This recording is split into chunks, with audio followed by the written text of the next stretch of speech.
ही आमची भूमिका आहे. त्या भूमिकेनुसार आम्ही कुठेही बाजूला जाणार नाही. माझी एवढीच सगळ्यांना विनंती आहे की हे सगळे जे गुंड आहेत ना त्यांना माफी नाही.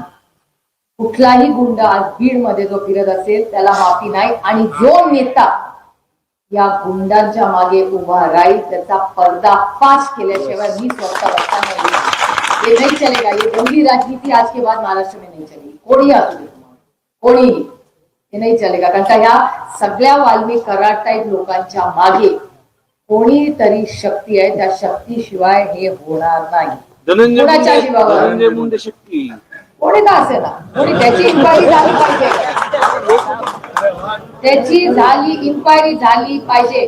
पोलिसांची ही झाली पाहिजे. राजकीय नेत्यांची पण झाली पाहिजे. उतरलं पाहिजे.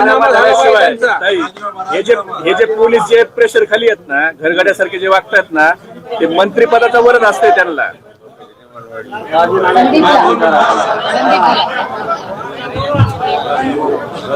झाला पाहिजे. आमची एकच मागणी आहे. सुरुवातीपासून पहिल्या दिवशीपासून गावात जो आम्ही आपल्याशी चर्चा केली वाल्मिक कराड काही एवढा मोठा नाहीये. त्याला संरक्षण फक्त या मंत्रिपदाचं भेटते.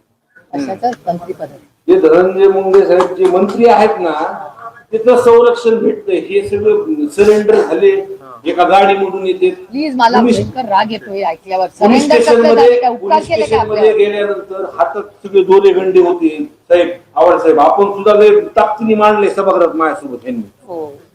आणि त्यांना जोपर्यंत त्यांचा राजीनामा देत नाही हे सगळं हे बघा त्यांची फाईल बघायची काय काय त्यांनी जमा केले. एकदा त्यांचा राजीनामा झाला ना हे सगळे फासावर चढतील बघा. तुम्हाला सांगतो एवढीच आमची मागणी सगळ्यांची. बाकीच्या आरोपीला ते त्यांचं तोंड झाकलं हातकाड्या लावल्या आणि ह्यांना का सोडलं. त्याच्यामुळे त्यांचा राजीनामा झाला पाहिजे. प्रमुख मागणी पाहिजे आपली. ह्याच्यात राजकारण थेट ते काही नाही. आणि प्रकाश दादा म्हणले ना भाड्याने दिलेलं. दुसरी मागणी आहे